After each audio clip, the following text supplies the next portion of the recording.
Deməli, bir yumurta götürürük. Üzərinə 3 xörək qaşığı şəkər tozu əlavə edib, yaxşıca çırpıcı ilə qarışdırırıq.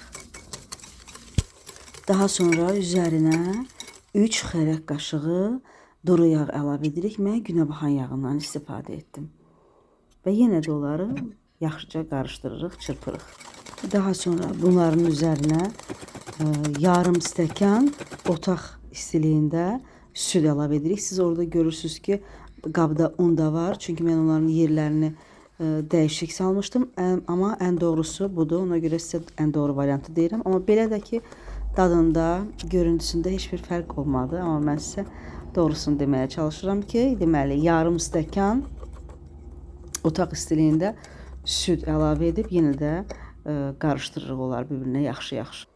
Nəzərə alın ki, 200 ml stəkan ölçüsündədir. Süddə, indi unda 1 stəkan un olacaq. Üzərinə bir şəkərli vanil əlavə etdim və yarım qabartma tozu.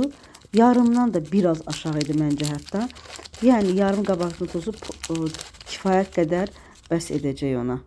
Və bunları əlavə edib ələkdən keçiririk o qatı mayenin üzərinə və yenə də onları yaxşı-yaxşı qarışdırırıq.